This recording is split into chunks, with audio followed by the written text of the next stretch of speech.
Magandang umaga sa ating lahat. Ako si Pablo Rosales, presidente ng Pangisda Pilipinas o pagkakaisa ng mga samahan ng mga mangisda sa Pilipinas.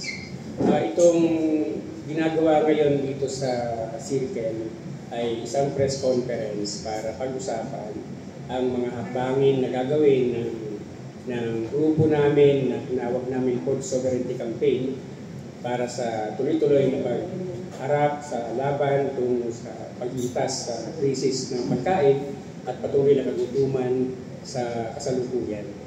At ito ay resulta ng aming ginanap na national conference kahapon at nagkaisa ang lahat ng convenor doon na ilunsad ng press conference kasabay ng paglulunsad din ng kilos protesta mamayang 1:00 ng hapon para ikutan yung mga ahensya na responsable sa nagaganap na kagutuman at ang iba ay nasasangkot sa matinding korupsyon sa ating sa kasalukuyan.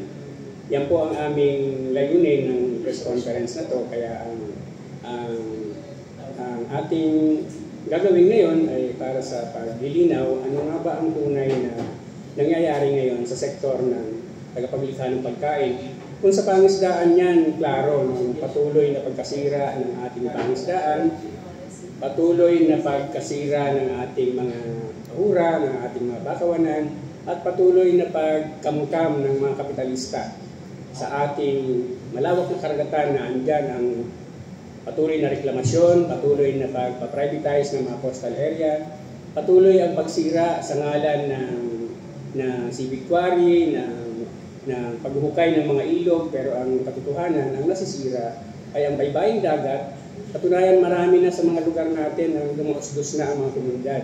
Bumagsak ang mga building, bumagsak ang mga bahay, bumagsak ang mga cottage dahil doon sa unti-unting lumalalim ang baybayin dahil sa pagkuha ng mga buhangin para gawing panambak dito sa Manila Bay, partikular doon sa 600 plus na hektarya ng reclamation na pag-aari ng mga C o yung Group C at yung 3,000 halos na reclamation na pag-aari naman ng mga ang na ngayon ay tinatawag nating Aerotropolis o yung pagbubuo ng isang New Manila International Airport sa Bulacan.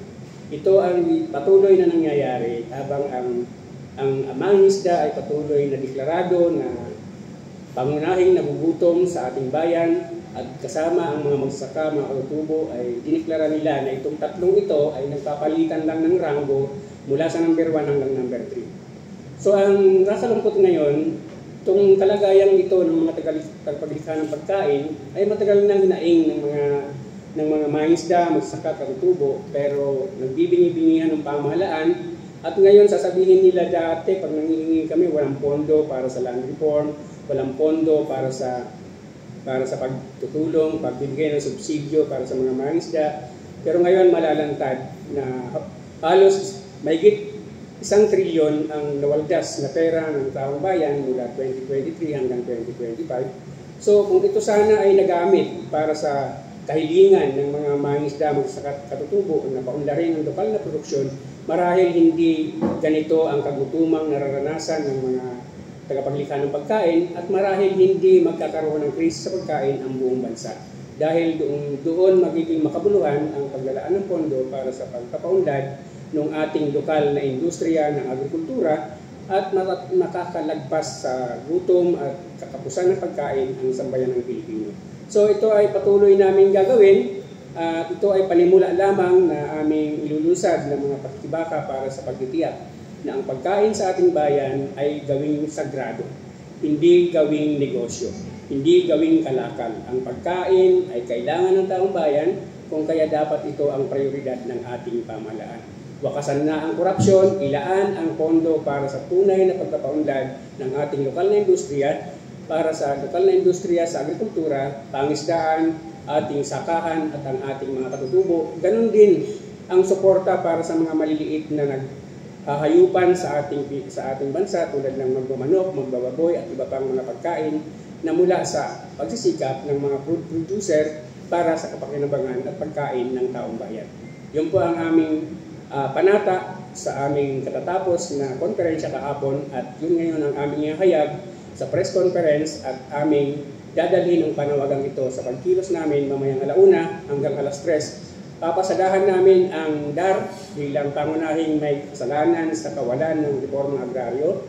Papasadahan namin ang DA, ang DIPAR bilang kapabayaan naman sa pagkakaloob pa rin ng proteksyon sa mga mangingisda. Pagkatapos, pupunta kami sa DNR, isang departamento na ang tawag namin ngayon ay Destruction of Environment and Natural Resources, DNR. Pagkatapos dito, pupunta kami sa Department of Agriculture na kung saan siya ang responsable sa kagutuman at produksyon at pagpapaunlad sa mga taong tagapaglikha ng pagkain.